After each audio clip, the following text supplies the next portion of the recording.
na kahalintulad po dito sa bagong direktiba po ng pagpapahigpit na pagpapatupad ng mga curfew, ng bawal ang inuman sa pampublikong lugar, and even yung regulation po ng video. Okay, kasi nababasa ko, Konsi, dun sa mga post ninyo, minsan may mga nagkukonsulta sa inyo ng mga ganitong, lalo sa video. Okay, Attorney Konsi?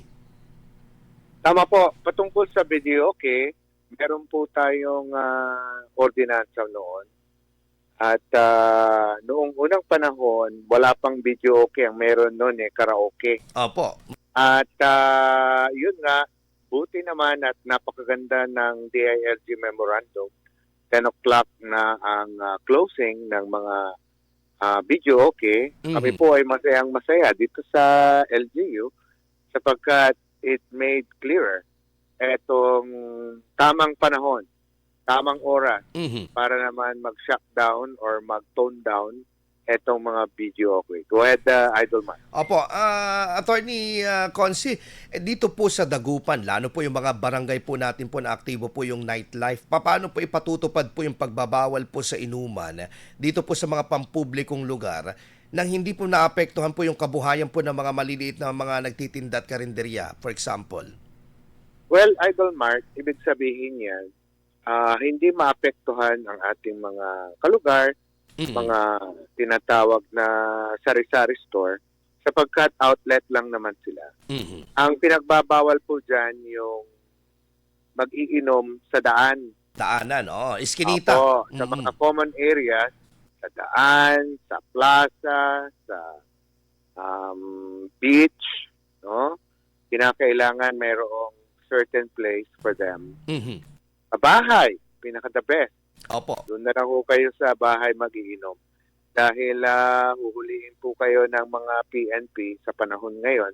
Pag nag-iinom po tayo dito sa may daanan. Noon, maraming nagpa-park dyan sa Venecia Highway.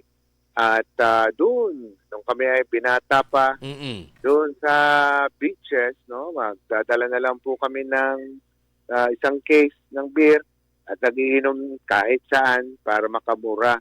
Ang mas mainam po ngayon ay sa bahay na lamang. Go ahead, Idol Man. Dito naman po sa usapin po ng mga tawag dito sa curfew. Dito po sa lungsod ng Dagupan na Attorney Consi, ano po ba itong po natin pinapatupad po natin po ngayon dito at paano po natin i-align o babaguhin po upang umayon po sa direktiba po ng DILG? Ang direktiba ng DILG has to be law-based.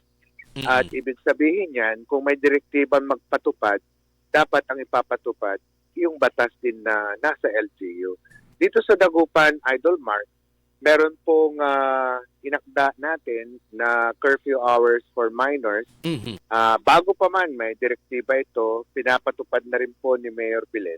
Opo. Na kung saan, etong mga minor de edad, kaya nga po nagkakaroon ng super daming patrol ngayon ng ating mga barangay. No? Pag may nakitang minor de edad, iuuwi sa bahay. Iyahatid ng na. mga magulang. Opo, iuuwi. At yung magulang, sila ngayon ang sisingilin panggasolina. Ganon po sa Dagupan. Ganon po ang strategy sa Dagupan City. Ang magbabayad ng panggasolina ay yung mga magulang. Go ahead, Idol. Dapat lang kasi ano po ito pananagutan po. Sabi nga nila, ang disiplina nag-uumpisa yan sa mga kabahayan na Attorney Consi. Tumpak po.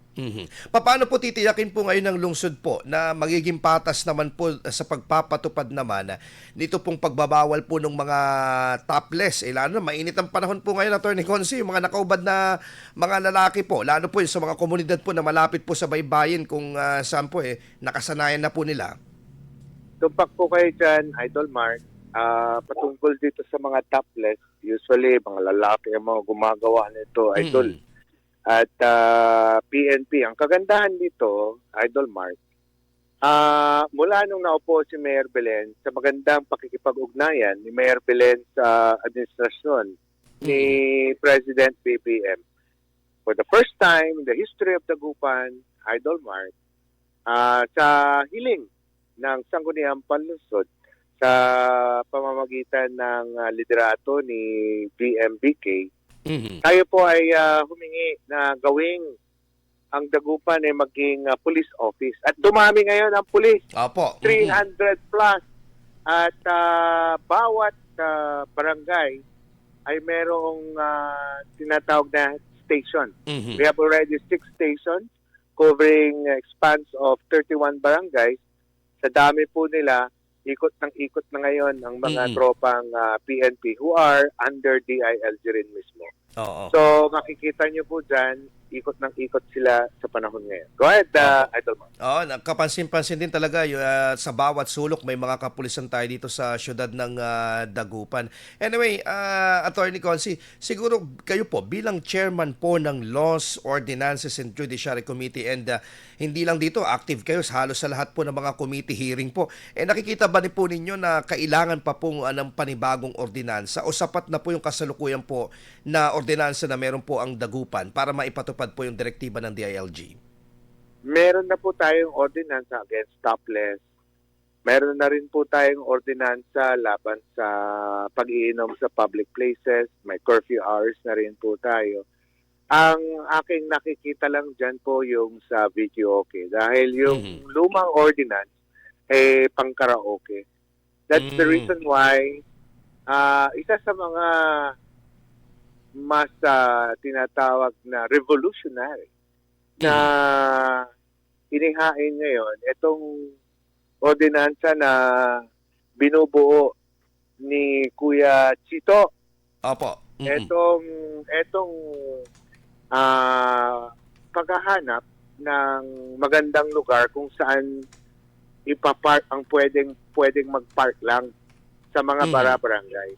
At sa ngayon, Idol Mark, hinihintay pa rin natin ang feedback coming from our barangay officials sa kanilang rekomendasyon kung saan yung lugar na pwedeng magpark at hindi pwedeng magpark sa kanilang mga barangay. Go ahead, Idol Mark. Councilor Attorney Joey Tamayo, siguro po may mensahe yun at kabalayan tayo, Idol. Siyempre, sa mga ano po natin na pwedeng may mga nagrereklamo, medyo alam nyo na, nagkakamot ulo dito sa panibagong direktiba po na ito. Pero ano po ang malinaw dito na napag-uusapan po ng ehekutibo ni Mayor Bilen at ng Sangguniang Panlunsod para po sa pagpapatupad po nitong memorandum po galing po sa DILG. Mensahe po ninyo. Salamat sa balbalog, Idol Mark. Maong tawatan kay Nainay. Akatutok, maging iba at LGU Dagupan, tanggapoy gagumtan ng Mayor Belen, nag-ingan, pakasilan, supanangaro at pamilya. Say biskag na pamilya, si katutay pundasyon na progreso na Dagupan. Kanyan, kakarawan ni, tsare kalugaran, noon to kumon si Paksog na DILG, tumbukan tayo, tumbukan timat, so abayaglan yung Paksog na LG Dagupan para pagkamaungan na pamilya. Salamat, Ibalbalag, Idol Mark, mabuhay po kayo. Maraming salamat. Councilor Attorney Joey Tamay, Chairperson Committee on Laws, Ordinances and Judiciary. Balbalig salamat, Attorney.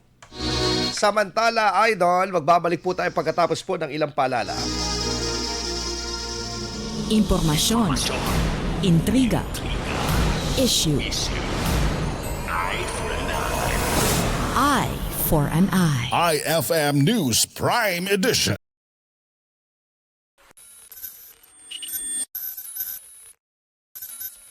Sa panahon ngayon, laganap ang iba't ibang uri ng scam. Huwag hayaang mabiktima ka. Mga paalala para iwas scam. Huwag magbigay ng personal na impormasyon. Suriin ang mga alok. Siguraduhing legit ang kausap. Huwag pansinin ang biglaang panalo.